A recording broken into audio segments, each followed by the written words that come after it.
And remember, wife bashing is haram. Here in these verses, the issue of the beating is mentioned in these verses, but the understanding is not my understanding, nor is it yours. The understanding of the Sahaba radiallahu anhum. That does not mean, right, the Quran has told me I'm allowed to bash a woman. Bring my baseball bat, let me bat her. No, that is absolutely haram. Do you know that a marriage can be nullified by the group of ulama if a husband has bashed his wife? If that was permissible, why then would it be allowed to nullify the marriage? Just through him having beaten her.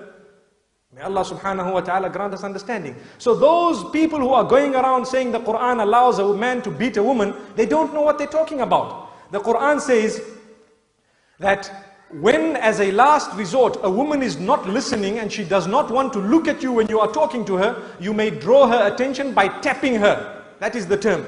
Darb does not necessarily mean to go out and beat and thump and thud. If that was the case, we would have read so many ahadith of the Sahaba having done that, radiallahu anhum. They didn't do that. But when we read the ahadith, they used a siwak. Do you know what is a siwak? A small stick which is used to clean the teeth, compared to the baseball bats that we are using today. A small stick that is used to clean the teeth, that was only used to draw the attention of the women. That was how they understood وَضْرِبُوهُنَّ.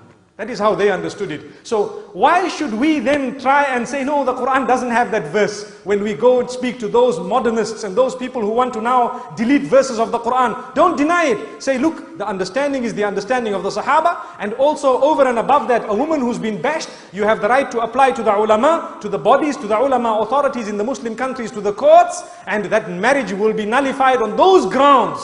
If it was permissible, how could it have been nullified? So let's understand the Sharia. There's no loopholes in Islam. And there is nothing barbaric in this Sharia.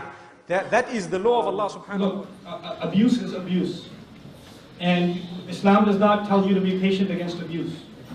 If you're being abused, then you have to take action and do something about it. It doesn't matter if it's from your parents, or from your husband, or from your wife.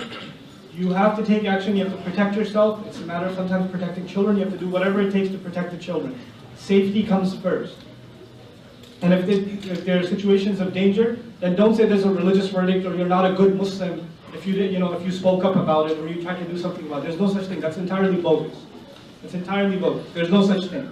It's dumb that you might think that some wife is being beat by her husband and she goes to the imam and the imam says, well, it's just ibadah for you. You should just have sabr. No, that is not this religion. I don't know what religion that is, but it's not Islam.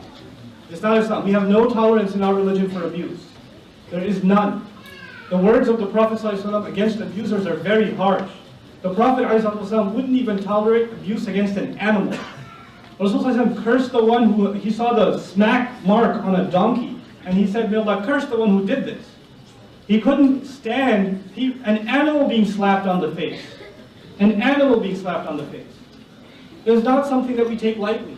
And that's physical abuse. It's not a joking matter. Seek help. And even if it's a non-Muslim, are you going to go to the kuffar for help? Yes, go to the kuffar for help. And Muslims are helping you. And if they're professionals are helping you, then seek the help. Seek the hotlines. If you can find a Muslim counselor, well and good. But protect yourself, protect your children, and do not allow abuse in the family, and don't let it go quiet. Don't let it go quiet. It is not something we can tolerate at all.